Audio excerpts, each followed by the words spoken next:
Ladies and gentlemen, welcome back for another video. What we're going to do today is we're going to be taking a look at our 2025 New York Mets, the starting lineup, as well as what our five-man rotation is going to look like. We are going to be going off of what was predicted today on MLB.com. They did predict that top nine, as well as that starting rotation. We are going to break this down, try to predict what we're going to be getting out of this 20-25 New York Mets team. Make sure to hit that like button. Make sure to subscribe. If you have any comments about this or anything else, please drop it below, and I will make sure to respond to everyone. So the New York Mets, some might call them the winners of the offseason. Once last year ended, Cohen team, they went all out. They went balls to the wall. They went after everyone. They went after the free agency market, and they went out of shoring up some of those guys who were free agents coming off this team, mainly Pete Alonso. The big splash they made this offseason, though, was obviously bringing Juan Soto. They took Juan Soto from the New York Yankees, took him from their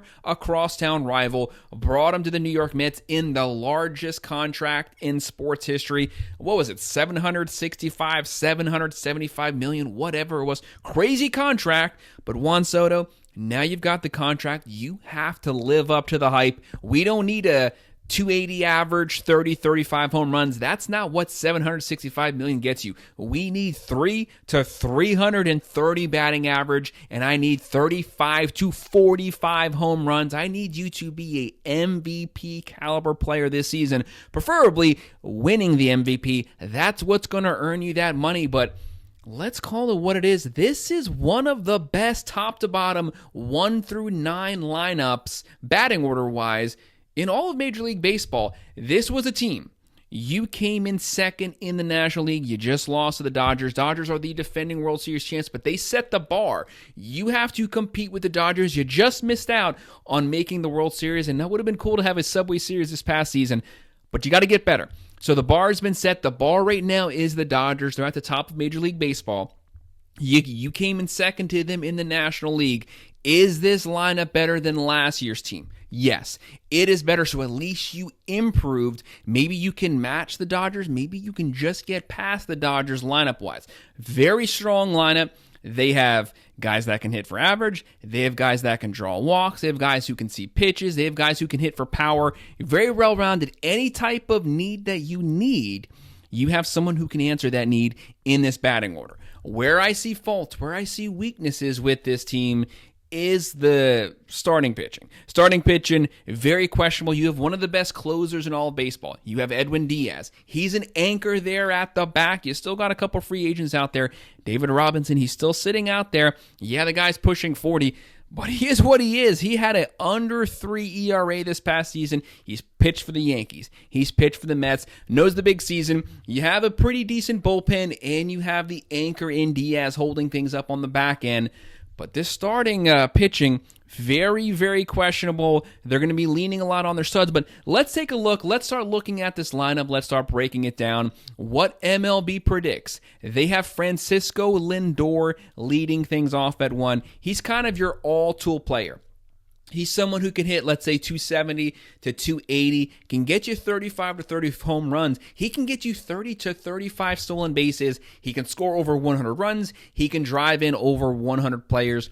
This is a MVP caliber player. This is a guy who can go 30 for 30, 100 runs, 100 RBIs. He can do anything you need, and he is the heart and soul of this team. He needs to get that C, needs to be a captain. He's a guy you want batting leadoff. He can get on base. He draws pitches. He will be able to, because you need to get someone on base for who you have coming up next. You want this guy to have someone on base for him to drive in. You have Juan Soto coming on next. What is really surprising here, the New York Mets have 2 of the top 10 players, according to ESPN, in all of Major League Baseball. You got Lindor, and coming in at number 2, the highest paid baseball player in all of MLB, Juan Soto. I already said what he needs to do to live up to that contract. He's capable of doing it. We definitely don't need this guy to get hurt. That would destroy this lineup. It would push them right back to where they were last season. Their lineup wasn't good enough to win the NL, wasn't good enough to technically win the World Series. Yes, they went far. They rode that momentum they had in September all the way through the playoffs, but they need that next ump. Soto provides that. He brings more power to this lineup. This is one of the most powerful batting orders in baseball. They could potentially lead MLB in home runs, especially if the number 3 guy gets back to the form he's shown us previously. Pete Alonso, me personally, I would not bat him 3rd. I'd put him at 4 or 5, but they have him coming in at 3. I don't think he has the average. I don't think he sees enough pitches to be the number 3 hitter, but at least he'll provide some type of protection for Juan Soto. He's veteran. He's experienced. His best season, rookie season, was at 52, 53 home runs. If he can get you, this past season when he had 34, 35 home runs, he's usually hovering around that 40 to 45. If he gets back to that, if he gets back to, I'd say 90 runs, 40 to 45 home runs, he can get you 110, 120 RBIs. That would provide so much power leading off this order and would set those guys up behind him. That is a very, very scary 1, 2, 3 there. Coming in for you have Brandon Nimmo. I personally wouldn't bat Nimmo 4th, but Nimmo showed a lot of power this past season. Over 20 home runs. He used to be the leadoff guy, used to lead MLB in walks. He sees a lot of pitches. He's not necessarily an average hitter. I wouldn't say he's a great hitter, but he's become more of a power hitter, and he's that left-handed bat. A lot of left-handed hitters. Francisco Lindor, he goes both ways. Soto lefty, Alonso righty, Nimmo lefty. A lot of power left-hand bats here, but if he continues to show that power, I'm fine with him hitting 250, 260. If he gives me 25 home runs, perfectly fine with that. Coming in at 5, Mark Vientos. He's one of the unknowns here. Great season this past year, 27, 28 home runs. Didn't even play the whole season. If he played a full season, this was a 35 to 40 home run guy.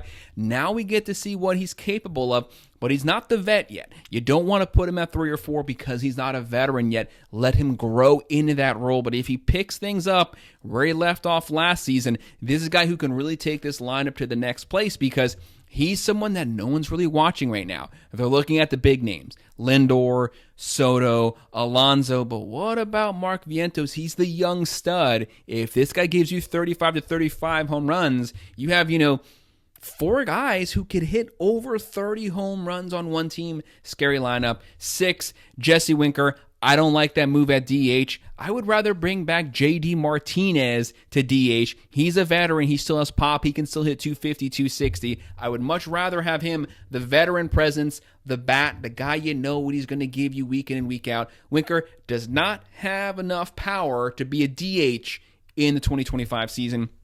After that, Jeff McNeil. If this guy gets back to form, that's also a complete another variable. This is the guy who won the batting title 3 seasons ago. If he can get back to just hitting 280 to 300, that would provide so much protection on the bottom half of the order. That's where every lineup's the weakest. This is an unknown here. If he gives you any of that promise, gets the bat speed back, he's a left-handed hitter, but he can hit for average. He has some power, but he's an average hitter. He can dink and dunk you right field, center field, left field. A great pure hitter. If he gets back on focus, this is going to make this a deadly lineup because he's a bottom of the order guy who's a previous All-Star. You have to give him the respect he deserves. And then at 8, Tyrone Taylor. It is what it is.